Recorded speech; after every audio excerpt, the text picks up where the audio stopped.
17 तारीख को आदरणीय प्रधानमंत्री जी और हमारी उच्च लीडरशिप इस शपथ ग्रहण समारोह में वो आ रहे हैं और हरियाणा के लोगों को हमने आमंत्रित किया है। आज हरियाणा में सबसे अच्छी बात ये रही कि नायब सैनी जी विशेष रूप से इस बार सभी जगह जा रहे हैं और शपथ ग्रहण 17 अक्टूबर को होगा, परंतु उसके पहले सभी जगह जा कर के हिस्सा ले रहे हैं।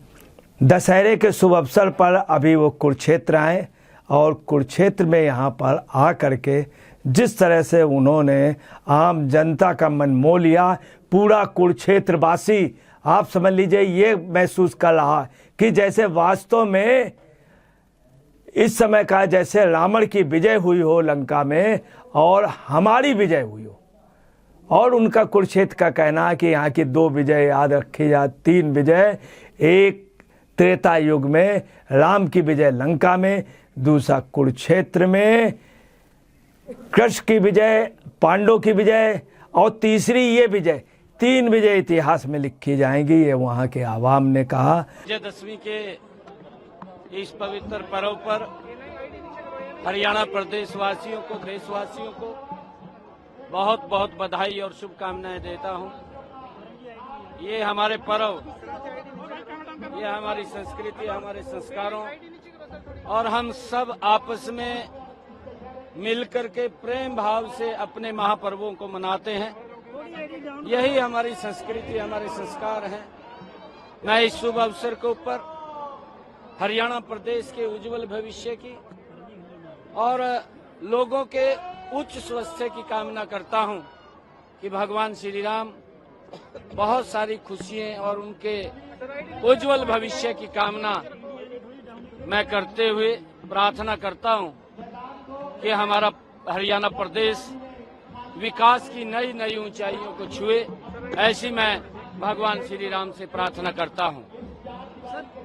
17 तारीख को डिसाइड हुआ है, सब आप शपथ लेंगे। आज जिस जगह पर रावण दहन हुआ वहीं कितनी तैयारी, जोश बीजेपी कार्यकर्ताओं के अंदर आप देख रहे हैं। मुख्य अतिथि भी कौन कौन से? हरियाणा प्रदेश के भारतीय जनता पार्टी के तमाम कार्यकर्ता और हरियाणा प्रदेश के 2 करोड़ 80 लाख लोगों के बीच में एक बहुत बड़ा उत्साह और जोश का माहौल है।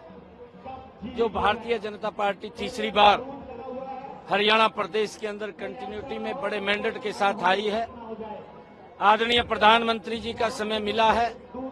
17 तारीख को आदरणीय प्रधानमंत्री जी और हमारी उच्च लीडरशिप इस शपथ ग्रहण समारोह में वो आ रहे हैं और हरियाणा के लोगों को हमने आमंत्रित किया है।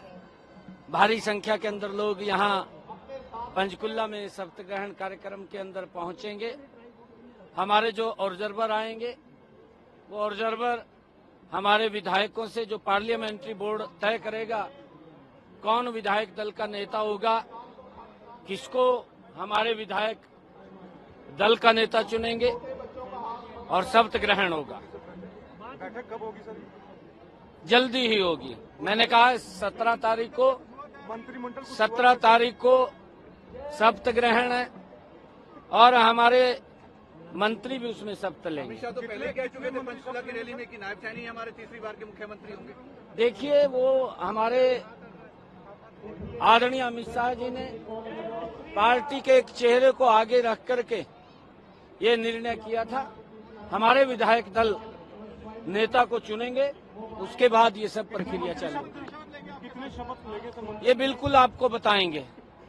और आपको बता रहे हैं नायब सैनी ने जिस तरह का आज परिचय दिया, अभी सारे लोग आप सुने मंच पे, पूरी पब्लिक, हमने कई लोगों से बातचीत की और उन्होंने कहा कि भाई ऐसा मुख्यमंत्री मैंने नहीं देखा।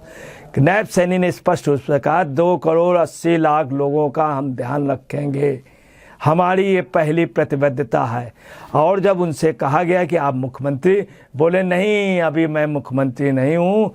अमित शाह जी ने मोदी जी के नेतृत्व पे उनका चेहरा आगे करके ये चुनाव लड़ा गया था।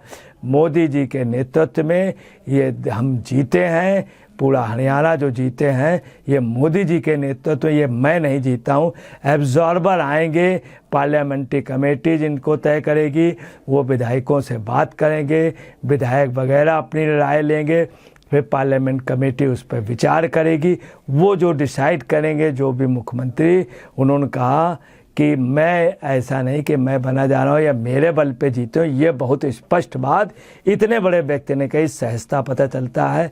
और आपको बताना है कि उन्होंने मैदान में सबसे बड़ी खासियत ही थी, किसी को पैर नहीं छूने दिए। जो भी पैर छूने को आता था उनका हाथ पकड़ लेते थे और बराबर खड़े रहें।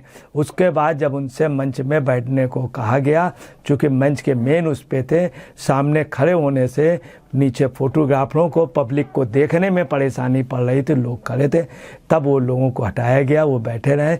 मगर जो भी उनको मेडल या हार या कुछ देने आया है, उनको कोई प्रतीक चिन्ह, तो वो खड़े होकर के लिया। आज सबसे बड़ी बात ये रही कि जो भी उनके पैर छू रहा था वो पहले ही हाथ मिला रहे थे और लोगों से बहुत अच्छे ढंग से। आज जब उन्होंने खास तौर से माँ दुर्गा को याद किया, भगवान राम को याद किया, जब ये बात कही गई वहाँ, ताज तुम्हारे चरणों में है, आज तुम्हारे चरणों में है, आप सुन ले, पूरा मैदान, इतनी भीड़ थी दशहरे के मैदान में कि वो याद की जाएगी। जो कभी भीड़ रामलीला मैदान में जनता पार्टी के जीतने पे हुई थी, जब जयप्रकाश नारायण जी थे, उसके पहले भी भीड़ जो हुई थी देश की आज़ादी के वक्त हुई थी, जब ये होता है कि सरदार पटेल इस देश के प्रधानमंत्री चुन लिए गए, तब जो भीड़ हुई थी। हालांकि दुर्भाग्य से एक राजनीति के तहत नेहरू जी धोखे से प्रधानमंत्री बन गए थे। आपको बताना है, आज उससे भी ज़्यादा बड़ी बात रही, तमाम लोग आए, उन लोगों ने जो बात कही वो इतनी दहला देने वाली थी कि देखिए, ऐसा है कि मैं नूह क्षेत्र से आया हूँ, मेवात क्षेत्र से आया हूँ। मामा खान ने स्पष्ट रूप से कहा था और कि 8 अक्टूबर को अब हम लोगों को ये कहा गया, चलो 4-5 साल में आप छोड़ दीजिए। अब मुझे विश्वास है कि ये सरकार आई है, हमको कोई नहीं छुड़ाएगा, हम हिंदुस्तानी हैं, हम भारतीय हैं, यहीं रहेंगे। और भगवान ने सुन ली, प्रभु राम ने सुन ली कि दशहरे से पहले सारी बुराइयों को, बुरे लोगों को बिल्कुल शिकस्त दे दी। वो जो कह रहे थे हमारी सरकार आ रही, खर्ची पर्ची का सब रोक लगा दी, ये एक अच्छा काम हुआ है और हम जी सकेंगे। अब रामराज जा गया। उन लोगों ने भी बात कही कि अब रामराज की स्थिति है और हम अच्छे ढंग से जिएंगे और रामराज के इन बुराइयों को। सबसे बड़ी बात ये देखी गई कि हरियाणा बनाने की इस समय योजना आई।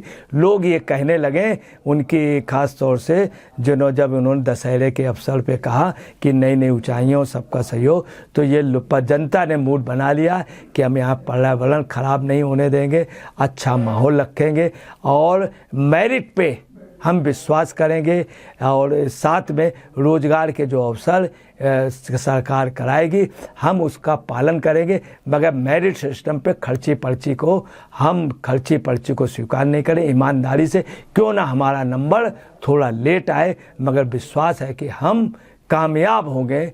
ये आज का भाषण अपने आप में प्रैक्टिकल था। नायब सैनी की स्थिति बिल्कुल आपको बताना है, वहाँ नारा आज लगा है, आम जनता कह रही थी कि ये भाजपा की आंधी है और नायब सैनी हरियाणा का गांधी है, ये लोग कह रहे थे। दोस्तों नमस्कार, मैं अजय पत्रकार।